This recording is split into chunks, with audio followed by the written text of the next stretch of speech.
घर में उलटा नारी रे भाई वही घर नरक समान जा घर में उलटा।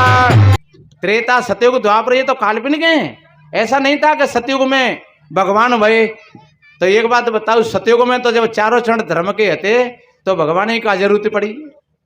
सोमनाथ मंदिर का सोना आडंबर ने लूटा था और ईश और भगवान सभी पत्थर का निकला झूठा था।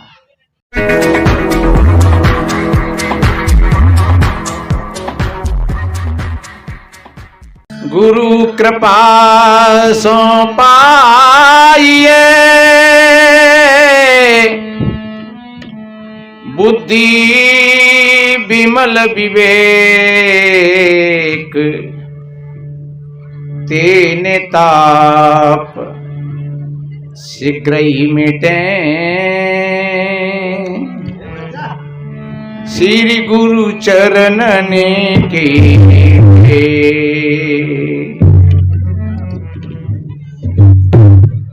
विश्ववंदनीय संत सम्राट सदगुरु कबीर देव मुद मंगल में श्रद्धेय संत समाज,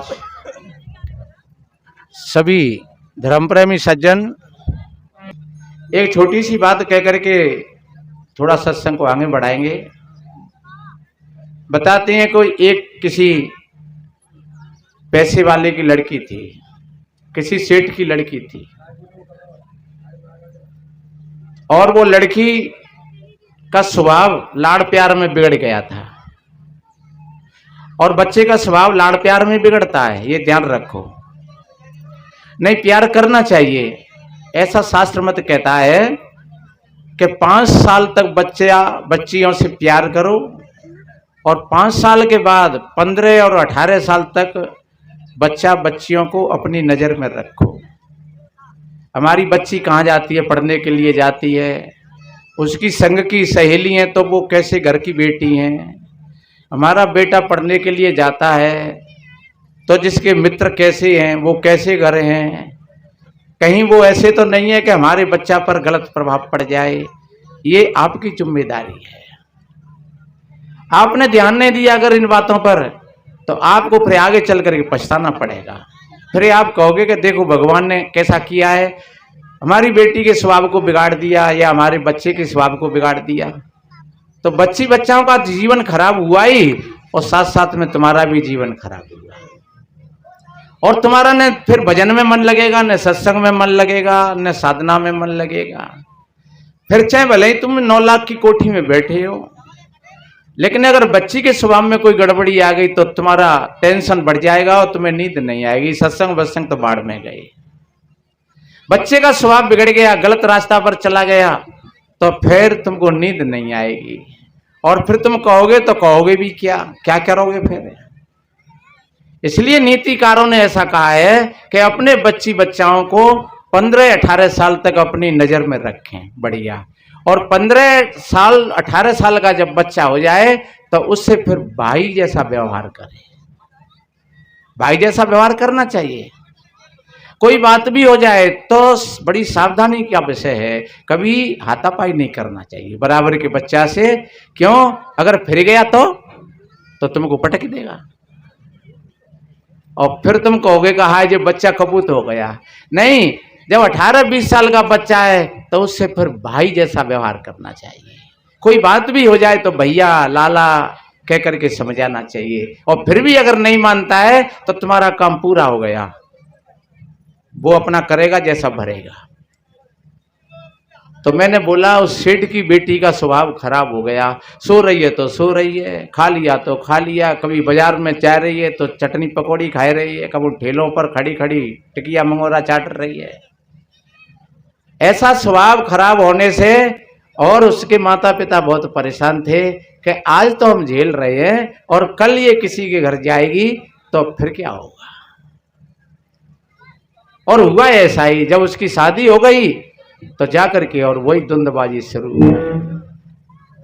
ऐसा द्वंद्व शुरू हुआ, झगड़ा शुरू हुआ कि सो रही है तो सो रही है, खा लिया तो खा लिया, नहीं खाया तो नहीं खाया। कहीं बाजार में चली गई तो फिर देख रहे हैं घर वाले इंतजार कर रहे हैं। एक दिन तो बड़े मजे की बात, बहू सोए रही और सासू मां झाड़ू लगाई रही घर में, 70 साल की। लड़का सोच रहा कि देखो कैसा किस्मत फूटा है हमारा, जे सोए रही है पलंग पे और माता जी झाड़ू लगाए रही हैं। और वो लड़का आया, उसने कहा लाओ माता जी हम झाड़ू लगाएं। डुकरिया ने कही अरे बेटा हमारे होते हुए तुम झाड़ू लगाओगे? बोले नहीं माता जी कोई बात नहीं है, कि हमारे होते हुए तुम झाड़ू लगाओगी?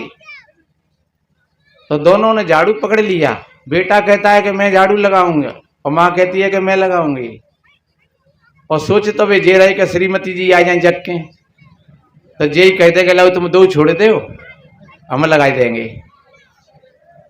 अब वे बहुत देर में आई, काय को लड़ रहे हो, कावात सवेरे सवेरे सुअर ना दे रहे। बुढ़िया ने कही बेटा हमारे और तेरे होते हुए क्या ये बेटा झाड़ू लगाएगा? और बेटा ने कहा देवी जी हमारे तुम्हारे होते हुए क्या ये माता जी झाड़ू लगाएंगी? बा ने कही तो जरूरी है कि तुम दो एक ही संग लगाओ, एक कितना लगा ले करो, एक कितना लगा ले करो।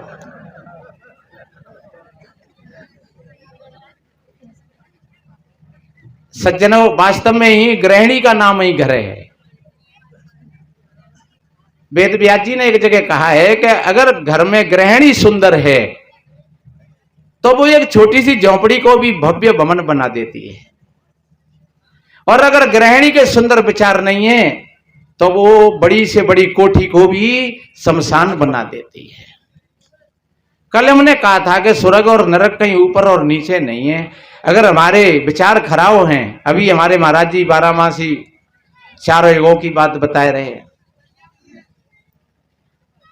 वास्तव में जब हमारा हृदय निर्मल है, पवित्र है, तो समझ लो कि आप सतयुग में बैठे हुए हो। जब आपके हृदय में आधे गुण और आधे दोष बराबर चल रहे तो समझ लो कि तुम द्वापर में चल रही हो। जब आपके अंदर में 3% गुण हैं और 1% दोष हैं तो समझ लो तुम त्रेता में बैठे हुए हो। और जब आपके अंदर में मादकता छाई हुई है, आलस और प्रमाद से भरा हुआ है, शास्त्र कहता है कल सैनो भवती, उसी को कल कहते हैं जो अज्ञान की नींद में सो रहे हैं, तो समझ लो कि वो कलयुग की घोर नींद में सो रहे हैं। और इस नींद से संत जगाते हैं कि तुम अपने भीतर में उस युग को पैदा करो जिसमें सुख और शांति की धारा बहती है, और वो है सतयुग। जब आप सत्य के रास्ता पर चलते हो, आप कर्तव्य निष्ठा के साथ अपना काम करते हो, अपना पाठ सही खेलते हो, चाहे आप माँ हो, चाहे पिता हो, चाहे बेटी हो, चाहे बेटा हो, चाहे शिष्य हो, चाहे गुरु हो, अपना पाठ सही खेल रहे हो तो समझ लो कि तुम सतयुग में बैठे हुए हो और तुम्हारे हृदय में शांति की धारा बह रही है। तो जिस घर में सुशीला नारी है वो घर सुंदर कहलाता है। और ध्यान रखो, कोई सुंदर कपड़ा पहन करके सुंदर नहीं होता है, कोई कीमती कपड़ा पहने नहीं, कपड़ा है किसी के पास तो पहनना चाहिए, अच्छा पहनना चाहिए, लेकिन कोई कपड़ा पहन करके ही अपने आप को बड़ा माने तो बहुत बड़ी भूल की बात है। कोई अपने रूप और सुंदरता से ही अपने आप को बड़ा माने तो बहुत बड़ी भूल की बात है। रूप और सौंदर्यता से कोई बड़ा नहीं होता है। कोई किसी जाति समाज से कोई अपने आप को बड़ा छोटा माने तो बहुत बड़ी भूल की बात है। कबीर साहब जी ने तो कहा है, एक है त्वचा हाड़ मल मूत्रा, एक रुद्र एक गूधा, और एक बुंद से सृष्टि रची है, को ब्राह्मण को शूद्रा। रजोगुण ब्रह्मा तमोगुण शंकर, सतो गुड़ी हरि होई, और कहे कबीर राम रम रहिए हिंदू तुर्कने कोई। कितनी बढ़िया बात कही है। तो सुंदर वही व्यक्ति कहलाता है, चाहे भाई हो चाहे बहन हो, जिसके सुंदरतम विचार है भीतर से, जिसके भीतर में सत्य और ज्ञान की धारा बहती है, वो सबसे ज्यादा सुंदर है। कहते नहीं सत्यम शिवम सुंदरम, वही सत्य है, वही शिव है और वही सुंदर है। इसका हमें ज्ञान हो जाना चाहिए। और वो तुमसे कोई अलग नहीं है, वो तुम ही हो। सत्य हो तो तुम ही हो, सुंदर हो तो तुम ही हो, और शिव हो तो तुम ही हो। और एक बात और बताएं, जब तुम्हारे अंदर से शिव निकल जाता है तो मात्र सब पड़ा रह जाता है। फिर शिव निकल गया, अब सब रह गया है। और बस सबको फिर कोई छू लेता है तो वो नायली हो रहे, बस मुर्दा छीले हुए तो नहा लियो। पर देखो ध्यान की बात, एक तो मुर्दा है छू करके और स्नान करते हैं, और एक जाने कितने मुर्दन की कबर अपने पेट में बना लेते हैं, जिसको कहते हैं कब्रिस्तान के पेट को ही कब्रिस्तान बना ले। कितने मुर्गी मछली अंडा जाने कितने सवा करे गए।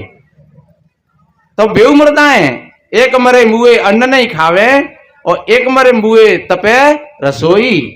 एक मर गया है घर में कोई व्यक्ति तो भोजन नहीं बन रहा है, जब तक घर में ही नहीं पड़ोस में भी नहीं बन रहा है, पड़ोस में ही नहीं गांव में नहीं बन रहा है, भैया अभी मुर्दा नहीं गया है अभी। और एक मार मार के और हंडीन में पकाए रहे हैं और खाए रहे हैं। ध्यान रखो, वो तो शरीर तो वो ही है। इसलिए मैंने निवेदन किया, कोई भी अगर सुंदर होता है तो अपने विचारों से सुंदर होता है, तो हमें अपने विचारों को सुंदरतम बना करके रखना चाहिए। और जब आपके विचार सुंदर हैं तो आपका घर स्वर्ग है। आपके विचार खराब हो गए तो देखो, एक 2 कड़ी का भजन सुनाऊं। क्या घर में उलटा नारी रे भाई, वही घर नरक समान है। क्या घर में उलटा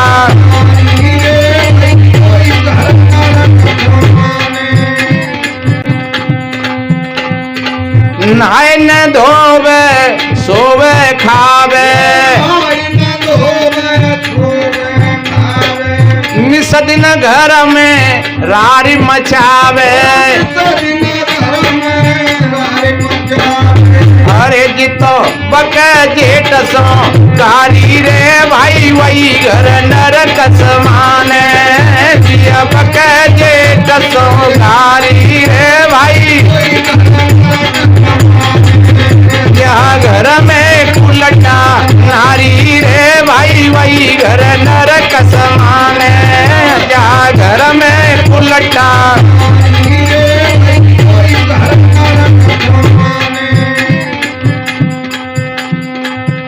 और देखिए, जो सद्विचार वाली, जो पवित्र भाव है जिस देवी के, वो सवेरे की दिनचर्या को बढ़िया संभालती है। सवेरे ही पहले घर की सफाई, बर्तनों की सफाई, फिर स्नान करना, फिर भोजन बनाना। और जो हम कह रहे हैं वो कैसी, कि सारे काम में पीछे देख लेंगे, पहले करे खाई ले। इसलिए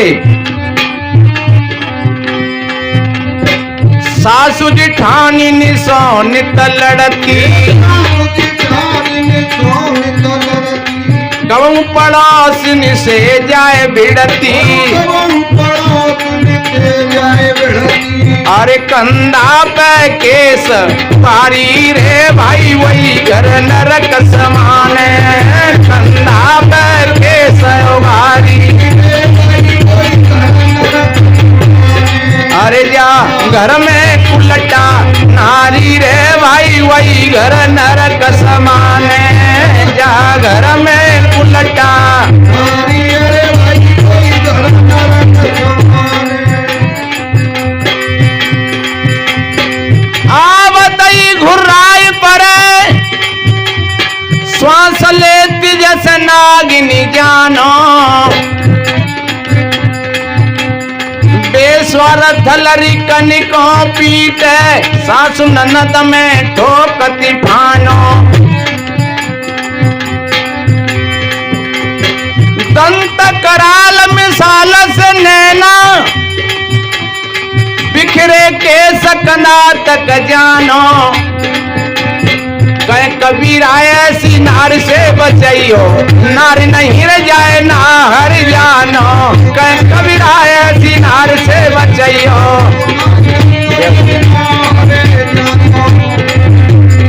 नारी नहीं रजी नागिनिकारी। गोकुल की रे जाने बात बिगाड़ी,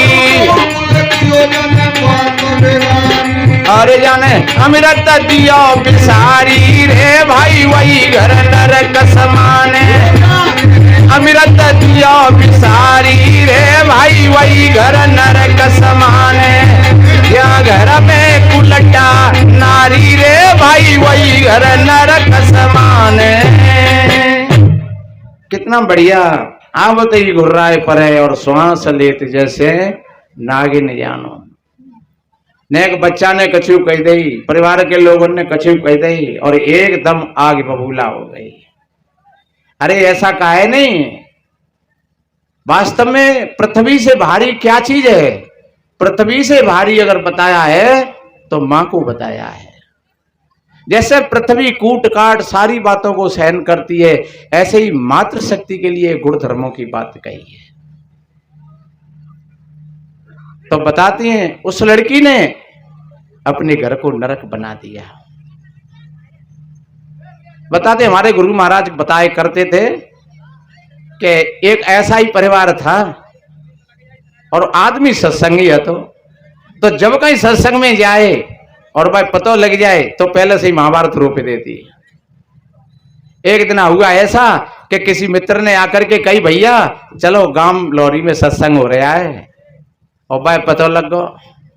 बा ने कही आएगो जा जी जाए बुलाए अपने, ऐसो सत्संग करवा देंगे।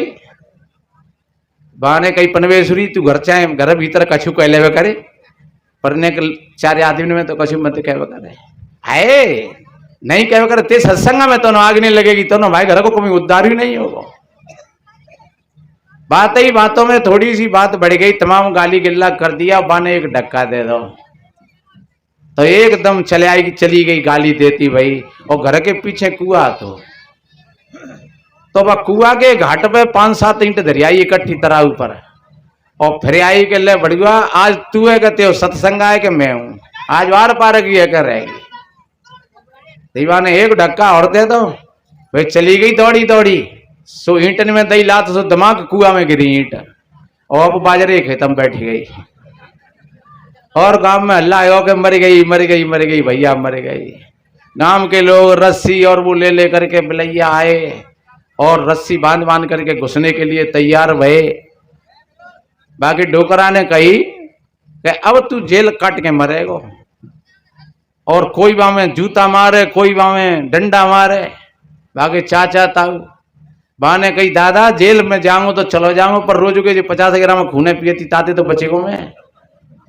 तही बाने बामे तो निकल के कही हाँ बढ़िया ऐसे ही बच जागो, अब त्यो कछु भो नहीं मेो कछु भो नहीं, ऐसे कैसे बच जागो। तो सज्जनों ये तो पुराने जमाने की बात होगी, अब आज आप लोगों ने में तो कोई ऐसी नहीं होगी। और कोई वास्तव में कछु ऐसा मामला होए तो जरूर हम इन आदतों का सुधार करें, अपने घर को बढ़िया बनाएं, बेटी बेटाओं को अच्छी शिक्षा और संस्कार दें। तो बताते हैं उस घर को उस लड़की ने नरक बना दिया। अब सेठ जी ने सोची करने देख तो आऊं मामला क्या है, और जब सेठ जी आए तो सब घर के लोग खुशी हो गए कि चलो भैया जा दुष्ट नीति अब पीछे छूट जाओ। जब सेठ जी जाकर के वहां पहुंचे और कहा कहो बेटी ससुराल तो तुम्हारी बढ़िया है। उस लड़की ने कहा पिताजी ससुराल बढ़िया क्या है, ये नरक है। तो बेटी तेरा आदमी तो बहुत बढ़िया है। बोले पिताजी आदमी, अरे जी बहुत बड़ो राक्षस हो जमराज है। तो कहा तेरा ससुर तो बहुत बढ़िया है। कि ससुर तो बहुत कलेशी है। तो तेरी सास तो बढ़िया है, वो सास तो चुड़ैल है पूरी की पूरी। और एक बात बताएं, जब अपनों कैमरा खराब होता है तो दुनिया की तस्वीर बेकार रह जाती है। इसलिए दुनिया की तस्वीरों का तो हम पर कोई ठेका नहीं है, पर हम अपने कैमरा को बढ़िया बना लें। जब हमारा कैमरा बढ़िया होगा तो दुनिया की तस्वीर हमको अच्छी लगेंगी। फिर चाहे बाहर की तस्वीर कैसी भी हो, हल्की हो, ठगनी हो, काड़ी हो, गोरी हो, लेकिन कैमरा जब बढ़िया होगा तो चित्र बहुत बढ़िया आएंगे। और कैमरा ही खराब हुए तो सारी तस्वीर बेकार हो जाएंगी। तो ये हमारा चित्त कैमरा है, जब हमारा चित्त खराब हो जाता है मेरे भाई बहनों तो फिर सारी की सारी अच्छाइयां खो जाती हैं। इसलिए अपने चित्त को संभाल करके रखना हमेशा। और अच्छी और बुरी चीज सबके अंदर में होती है, कहीं सद्गुण भी होते हैं तो कहीं दुर्गुण भी होते हैं सबके अंदर में। तो इसलिए मेरे बहन भाइयों सेठ जी ने कहा तो ठीक है बेटा चलो हम तुमको ले चल रहे हैं। और जब सेठ जी उस लड़की को लेकर के आए तो सारे घर में खुशहाली की वर्षा होने लगी। रास्ता में एक महात्मा जी, एक आश्रम था, ऐसे हमारे साहिब जी विराजमान है, हरिहर साहिब जी तुलसीपुरा में आश्रम है मुरैना में। तो ऐसा ही कोई आश्रम, महात्मा जी बैठे और सेठ जी ने वहां बैठ करके पानी आने पिया। महात्मा जी ने कहा आओ भैया, बैठो भैया। संतों की वाणी में बड़ी मधुरता होती है। कहते हैं कि जैसे शीतल चंद्रमा तैसे ही शीतल संत, तैसे ही शीतल संत हृदय की ताप मिटावे। जो कोई आवे जरत मधुर मुख बचन सुनावे। रहन सहन मुस्कान ज्ञान की सुगंध लगावे। और तीन ताप मिट जाए संत के दर्शन पावे। पलटू ज्वाला उदर की रहे ना मिटे तुरंत। जैसे शीतल चंद्रमा तैसे शीतल संत। संत का अर्थ ही होता है जो वास्तव में संतत्व को प्राप्त हो गया हो, उसके हृदय में शांति की धारा बहती हो। और ऐसे किसी महापुरुष के पास आप जाकर के बैठ जाओगे, आप प्रवचन भी नहीं बोले कोई बात नहीं है, ऐसे संत के पास में बैठ जाओगे, आपको सुकून मिलेगा, शांति मिलेगी। आप बर्फ के पास खड़े हो जाइए, आपको शीतलता मिलेगी। आप अग्नि के पास खड़े हो जाइए, आपके शरीर में तापमान बढ़ जाएगा। ये जरूरी नहीं है कि कोई प्रवचन करे या कोई भजन गाए।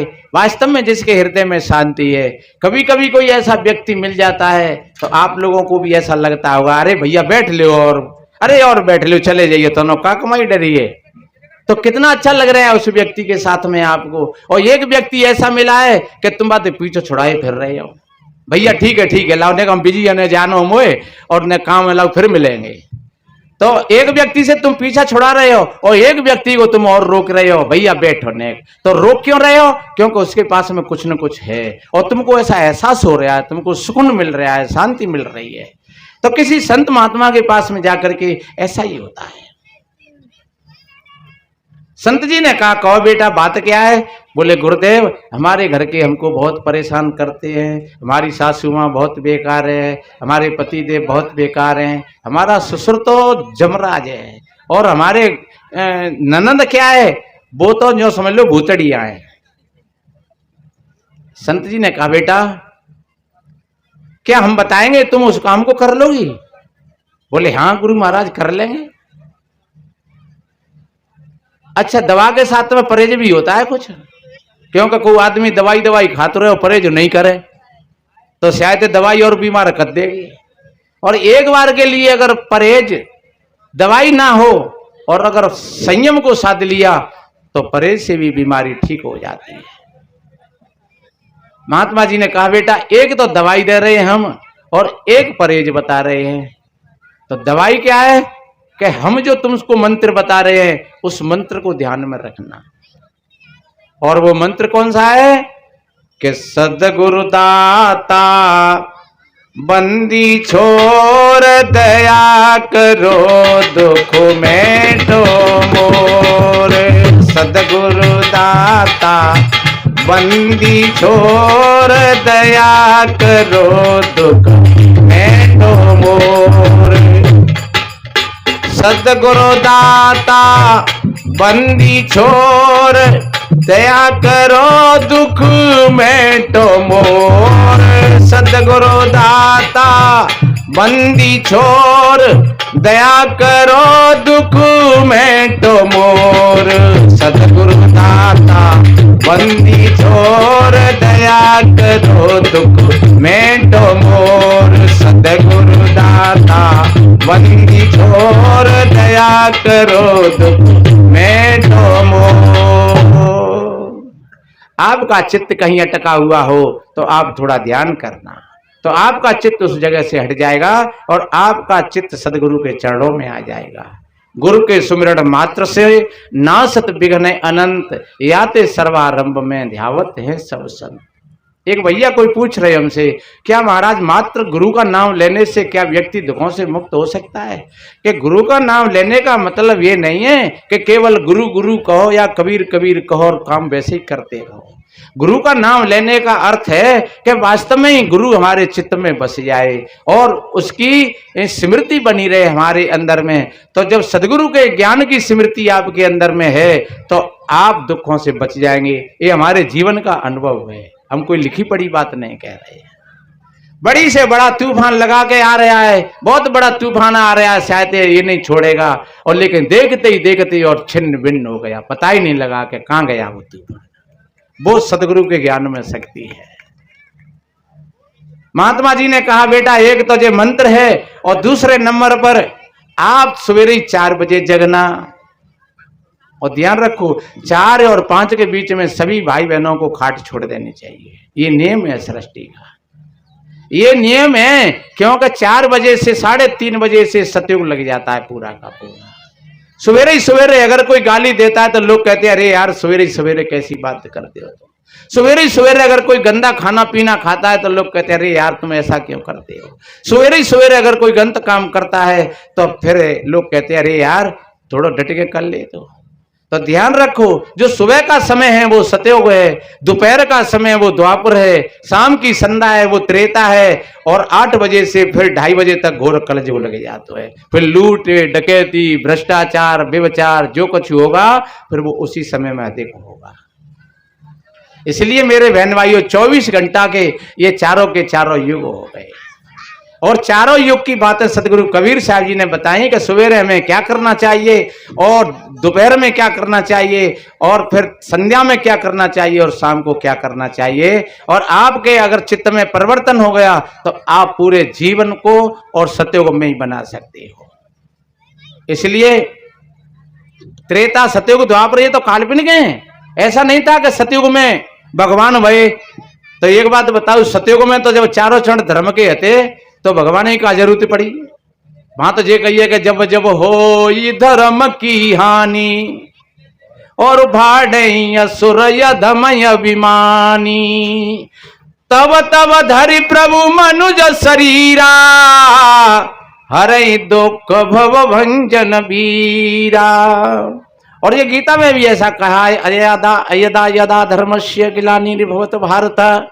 हे अर्जुन जब जब धर्म की हानि होती है तब तब मैं अवतार लेता हूं। पर एक बात बताओ, सतयुग में तो चारों चढ़ धर्म के थे, तो फिर वह भगवान को कौन सी जरूरत पड़ी अवतार लेने की।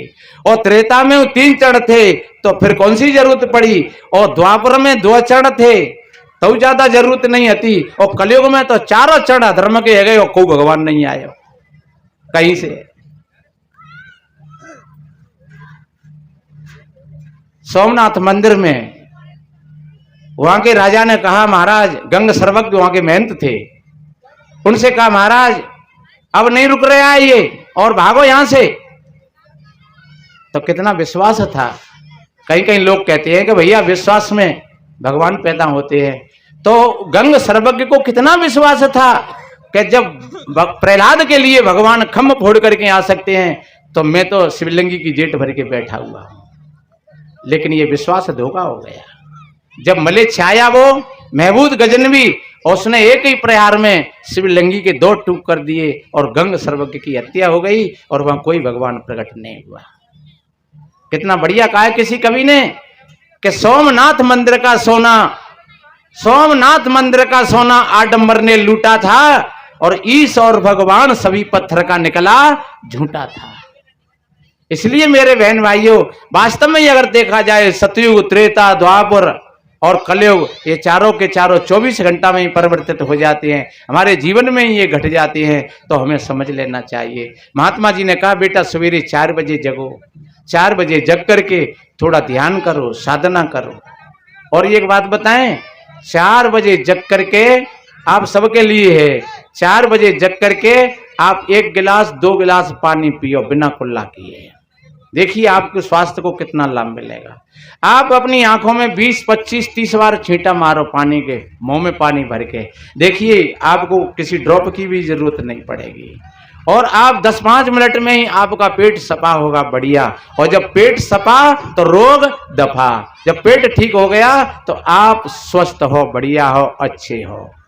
तो महात्मा जी ने कहा बेटा सवेरे ही ये काम करना, सवेरे जगो और इस तरीका से क्रिया करो, फिर अपने घर के कामों को करो, अपने सासू माँ से आशीर्वाद लो, अपने ससुर से आशीर्वाद लो, अपने पति से भी सामंजस्य बनाओ, और घर द्वार को बढ़िया झाड़ बुहार करके रखो। तुम्हारा जीवन अच्छा बनेगा, सुंदर बनेगा, और तुम्हारी सास ससुर और तुम्हारे पति देव तुम्हारे सब अनुकूल हो जाएंगे। उस लड़की ने कही बाबा ऐसा मंत्र दे दो कि मैं कहूं वहीं पर मेरी सासू माँ ठाड़ी रहे और मैं कहूं भाई सारे पे मेरो पति चले। बोले तुम चिंता मत करो, मैंने जो कहा है इस काम को तुम करोगी तो तुम्हारा सबका सब पूरा का पूरा परिवार तुम्हारे पास में खड़ा रहेगा। सेठ जी उस लड़की को लेकर के चले, घर पर आए। 3 दिन उसने प्रैक्टिकल किया अपने घर पर ही, उसको बड़ी शांति मिली, सुकून मिला। चौथे दिन कहने लगी पिताजी तुम मुझे अब वहीं पर पहुंचाया। खुल गई मेरे जीवन की कुंजी, ताला। मेरे जीवन में जो ताला लगा हुआ था अज्ञान का वो खुल गया। और ध्यान रखो, किसी विद्वान ने कहा है तमन्ना दर्द दिल में है तो कर मिन्नत फकीरों की, नहीं ये लाल मिलते हैं अमीरों के खजाने में। अगर तमन्ना है तो सदगुरु संतों के दरबार में इन चीजों का खुलासा होता है। तो बताते हैं उस लड़की ने कहा पिताजी मुझे वहीं पर पहुंचा दो अब। और जब सेठ जी लड़की लेके पहुंचे और भी घर के ने मालूम पड़ी तो सबने बुखार चढ़ बैठो फिर क्या फिर हत्या आई गई। पर आज वो लड़की नहीं है, अब तो लड़की वो बदल गई पूरी की पूरी। किसी विद्वान ने कहा है कि नजरें बदलती हैं तो नजारे बदल जाते हैं और किश्ती रुख बदलती है तो किनारे बदल जाते हैं। इसलिए मेरे बहन भाइयों नजरें बदलने और नजरों का ही खेल है पूरा का पूरा। यही तो बदलाव है। कहते हैं वाल्मीकि वै ब्रह्म समाना, उल्टा नाम जपा जग जाना। वाल्मीकि वै ब्रह्म समाना, तो उल्टा नाम का मतलब सीधा नाम। अरे जब राम राम को कह लेगो तो मरा मरा कह लेगो, मरा मरा को कह लेगो तो राम राम कह लेगो। और लोग कहते हैं कि भैया वहां पे राम राम नहीं आती, ताते बिन्ने मरा मरा को पाठ पढ़ायो। अरे ये बात नहीं है, बात ये है कि वो लौट गए। पहले वो लोगों को लूटते थे और प्राणियों को मार खाते थे, मंजरापान करते थे, चोरी डकैती करते थे, और अब उनके जीवन की धारा लौट गई। अब वो बांटने लगे, खूब लोगों को खिलाते हैं, बढ़िया आनंद का जीवन जीने लगे। तो मेरे बहन भाइयों यही जीवन की लौटती धारा है। आज उस घर में सुख की धारा बहने लगी, सुरख की धारा बहने लगी। सासू माँ ने कोई शब्द कहे लेकिन उसने कोई ध्यान नहीं दिया। सदगुरु दाता बंदी छोर, दया करो दुख मेटो मोर। और सवेरे ही जग करके और उसने वही काम किया संत जी ने कहा था। सासू माँ से आशीर्वाद लिया, ससुर जी से आशीर्वाद लिया, पैर छू करके सारे कामों को संभाल लिया। सासू माँ कहने लगी भैया क्या हो गया जे, पहले तो ऐसी कलेशिन थी और अब एकदम इसके जीवन में धारा बदल गई इसकी। गांव में चर्चा होने लगी और सज्जनों दोपहर के समय पर वो बैठ करके बढ़िया चर्चा करती है, अच्छा ग्रंथों का पाठ पठन करती है और फिर कुछ साधना की तरफ भी उसका मन, उसका झुकाव हो गया। वो बैठ जाती है कभी और घंटों घंटों तक अपने आंख बंद करके और अपने आप में अपने ध्यान और साधना में प्रवेश कर जाती है। जब सेठ जी फिर आए अपनी बेटी के पास और फिर से बेटी से पूछा कहो बेटी तुम्हारे भाग्य तो खराब हैं? बोले नहीं पिताजी मेरे भाग्य तो बहुत अच्छे हैं, मैं बहुत बड़ी भूल में थी। बेटा तेरी सास तो चुड़ैल है। अरे पिताजी मेरी सास तो देवता है, मेरी सासू माँ तो एक तरह की देवी है। देखो पहले वो चुड़ैल लग रही है और अब वो ही देवी हो गई है। तो तेरा ससुर तो जमराज हो।